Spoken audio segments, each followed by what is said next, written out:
الكرة في المنتصف بين فريقي اتحاد العاصمة والنادي الرياضي القسنطيني، هدف مقابل هدف في إياب الدور الربع النهائي من مسابقة كأس الكونفدرالية الإفريقية توتال إنرجيز 2025 بعد مباراة الذهاب بملعب شهيد محمد حملاوي في ولاية قسنطينة.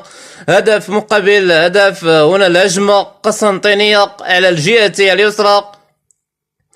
نشاهد هذه الكرات للاعبي النادي الرياضي القسنطيني، وحكم الساحة يعلن على خطأ ومخالفة لفائدة السنافر وللنادي السياسي، بينما الياسمة